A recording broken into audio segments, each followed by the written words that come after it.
A standoff in Daphne ends with a man in jail, and police made a phone call to someone outside of law enforcement for help. WKRG News 5's Whitney Leibold explains what happened and the charges the suspect is now facing. Daphne police received a call around 8:45 Tuesday night from a neighbor in the Lake Forest community, reporting that two men were fighting in the front yard of a home on Brentwood Drive.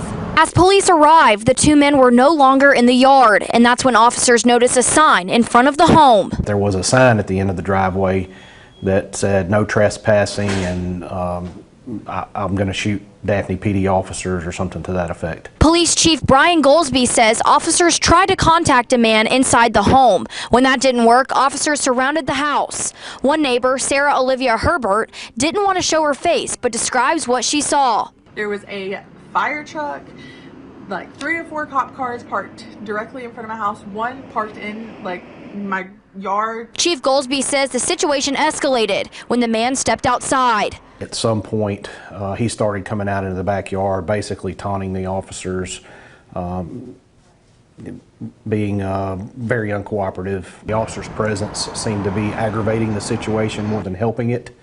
So the decision was made for them to pull back and disperse and pick the investigation up today. Wednesday morning, neighbors told police the man in the home was on Facebook Live. A very erratic, irrational, paranoid type stuff. Police worked with a friend to draw the man out of the home.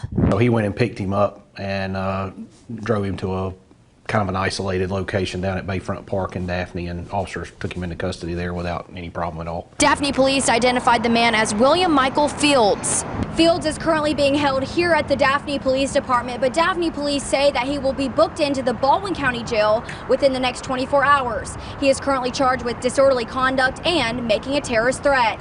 In Daphne, I'm Whitney Leibold, WKRG News 5.